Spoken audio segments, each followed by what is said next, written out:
Hi guys, what's up and welcome back to my YouTube channel. If you're new here, you're welcome. If you're a return subscriber, I really do appreciate you coming back. Thank you for always coming back or clicking on my videos. I really do appreciate it. To my newbies here, if you see my face for the very first time, my name is Jacinta. I'm a Just vlogger, a Just YouTuber based in Plateau State, Just Nigeria. And on this channel, I film content around faith, lifestyle, beauty, and relationships. So if that sounds like something you want to see more of, please don't make this your last by clicking on the subscribe button, share, and do all of those good stuff. Okay? So yeah, without further ado, let's jump into the business of today. Guys, I'm here to share the few shocks I got after getting married, or let me say the things that shocked me, like when I got into marriage, like is this really what this is, right? I heard people talk about how they had their what's going on moments, their like they're surprised, just basically the shock that they experienced after getting married, and I'm here to share my basic. First thing I would like to establish before I even move on is, how people say, oh, uh you can never really know a person until you live with them, and people go on to say, okay, that's why it's good, or they'll tell you, oh, or they give reasons why you should cohabit, right? That is to live in with a boyfriend or a girlfriend. Yeah, to live in with a boyfriend even when you guys are not married. you know People encourage it, and they'll hide under the umbrella of, oh, this is why you need to get to know the other person better. You need to. Now, I made a video some few years back stating the reasons why you should not cohabit before getting married. Okay, and I told you guys that it's the Holy Spirit that reveals things to us. Okay, especially if you're a good Christian, right? The Holy Spirit will always tell you, give you warning signs. Okay, while that is sort of true, because truthfully and honestly, there are things that you will not find out about your partner or your boyfriend or your girlfriend when you guys are courting. It's after you have gotten married that you now start seeing things like, okay, what's going on? But like I said, it's not supposed to be so shocking that you're not like, okay, what did I do? What have I gotten myself into? It's not supposed to be like that. But there are still things that will surprise you, like, so this is me. I'm not even the kind of person is that goes out, just goes out to hang out and all of that. I'm not a waka waka person, okay, if you guys understand what I mean. But getting married just further opened my eyes to one of the, or it was just shocking or surprising to me that like everything I have to do, or everything I'm going to do, I have to run it by my husband. Yeah, it might sound mundane, like that man, like what were you expecting before? It was shocking to me. It was part of things that shocked me, because men, I'm like, do I really have to tell you every, like, so my whole life I should now tell you? Before I take one step, I have to come and tell you. If I take another step, I have to come and tell you. Please, if you guys can hear noise, is the fan is right beside me. You guys, just is hot, boiling hot, so forgive it. Okay, I hope you guys can hear me regardless. Before I breathe, after my husband, everybody, before you do this, they would, like, people will be like, if I talk to, like, even my mom, she'll be like, oh, but you have to go and talk to your husband first. To go and talk to your husband, discuss to your husband first. I'm just like, what's all this really? Like, what's all this? So it's as if before I do everything in this life, I have to go and meet him and tell him, babe, I want to do this. I'm like, when my father gone. Okay, so you basically go from being under your parents' roof, to telling them everything before you do anything. And you feel like, oh, I can't wait to leave this house. I can't wait to go. I can't wait to get married. Let me go and get my own house too. Let me do. Don't worry, when you get your own house, it now shifts from your parents to your husband. You don't worry, you report everything to him. Everything you just see, you go talk. Oh, you talk tire. Babe, I want to go and do. Babe, I want to do. Babe, I want to go. Babe, I want to do. Babe, I want to go. You will do it, because if you don't do it, it can cause problem for you in your home. Okay, and that's not what we want. So everything you're doing, just everything you want to do in this life, you have to go and tell him first. He has to know first. And it was so shocking, because many of them like what kind of life is this? I finished going from being under my mom.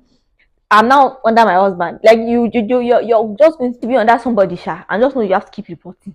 You report everything, you report. So yeah, that was one of the things that shocked me in marriage. Like everything you're doing, you didn't. Anyway, that's how they say that it is. Thing I believe is like I was trying to say, like I established what I said earlier about the cohabiting thing.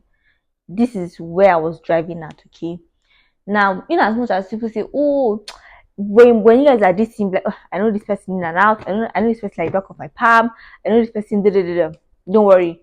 Marriage exposes a lot about a person. Marriage amplifies a lot about a person. So what you think you saw during your dating or your courtship stage, don't worry, you will see more in marriage. Okay, and that's when you now be people now have moments of, oh, okay, what have I got myself into? Can I do this? What did I do? Did I choose well? Did I choose right? Right? Because you begin to see things and you're like, from where to where? From where to where? Okay, so marriage has a way of exposing these things to you because now if you are living under the same roof and all of that, now like I said, you have your moments of, oh, what did I do or what have I done? Right? Sometimes it's really hard, okay, and you're like, oh, but what did I say this side of this person before I got married? I told myself, I've said to myself a couple of times that, if I knew that this man was like this, I probably would have never even married him in the first place.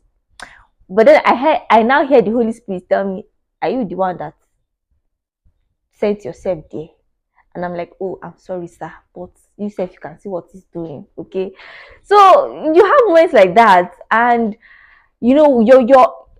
at this point you're already married. So what do? Okay, it's not as if you can say, I'm not doing again. I want to go, right? So since it's not as if you can leave the marriage just because, right? Because even if you leave, trust me, you still meet somebody, you still meet another person, okay, and you're still going to experience these things because everybody is flawed, whether you like it or not.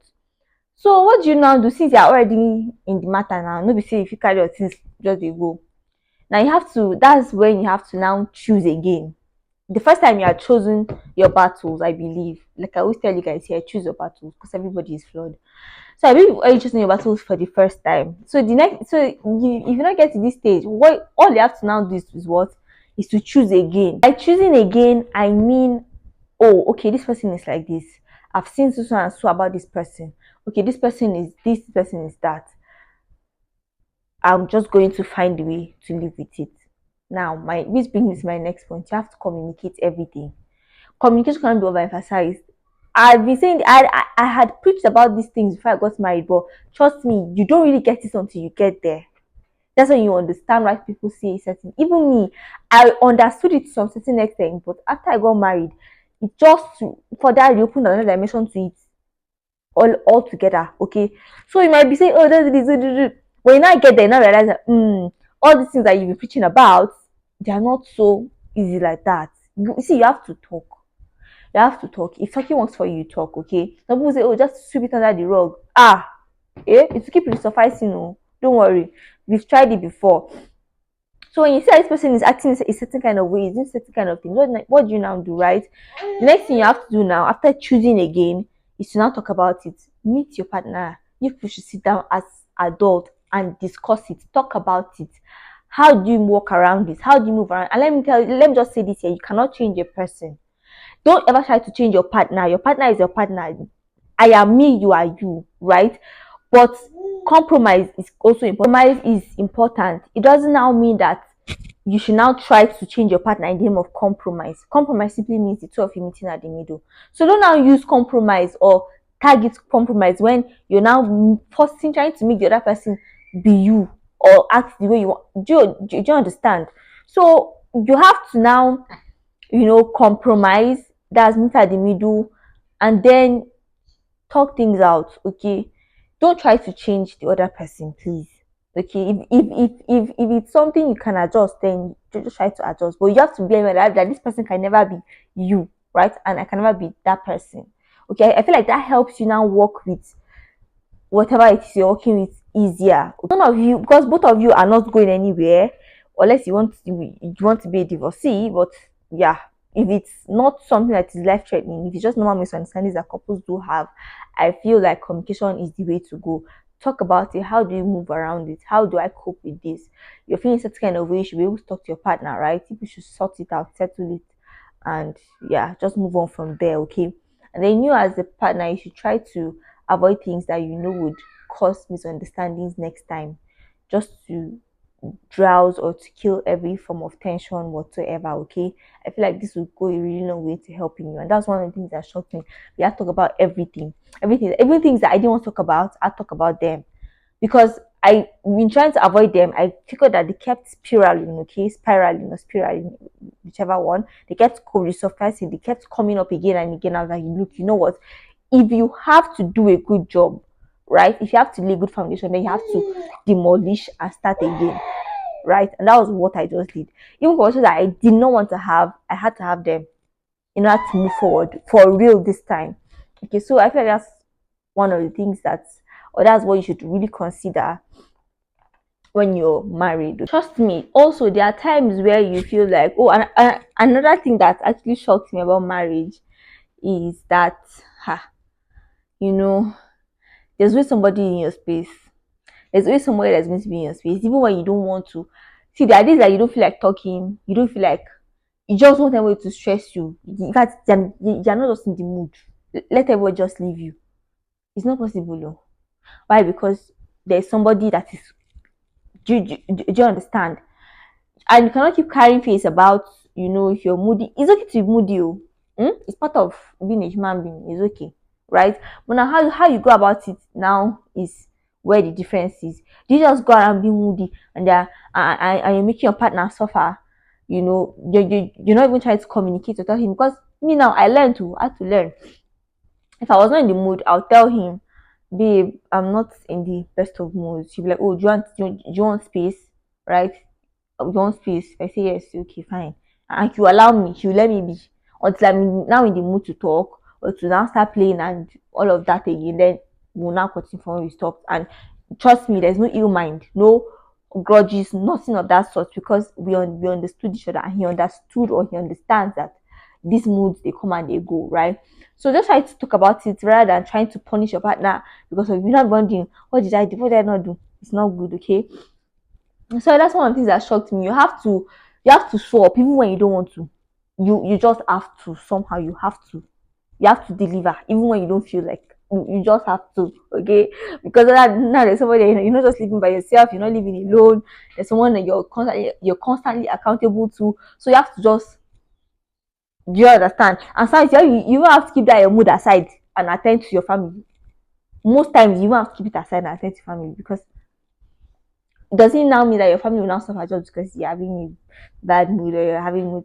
No, okay. So yeah, I feel like these are the few things that shocked me about marriage, and so I'm still trying to learn new ways to handle or tackle them. I don't know it all. Okay, I'm still learning and unlearning, and some I understand. Okay, so yeah, that's just that about that. I don't know if I'm missing anyone, but yeah, I think these are the top few that actually um stood out to me after I got married, because I'm like, what's going on? Like, kilele. All right, so you would experience all these things, right? But I feel like I said earlier, handling them, how you handle them, is what will now make the difference, and what will now determine if it will break your home or make it, or it now determine what, if it will cause a rift or or friction in your home or not.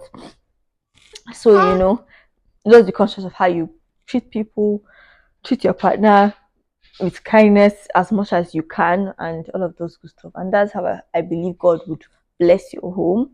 Regardless, communicate, always communicate, no matter how you, mundane it is, just communicate, okay?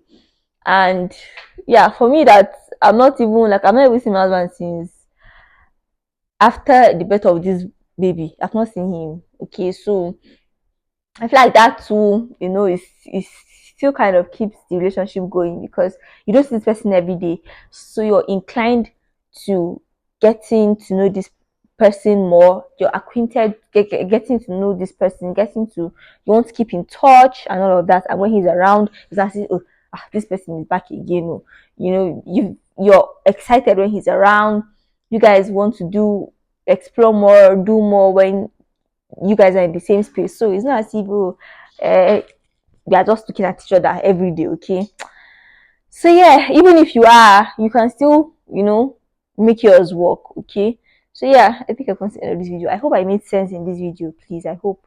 And I hope you guys understand, okay? But yeah, I'll see you guys in my next one. Don't forget to like, share, subscribe, and do all of this good stuff, okay? Bye.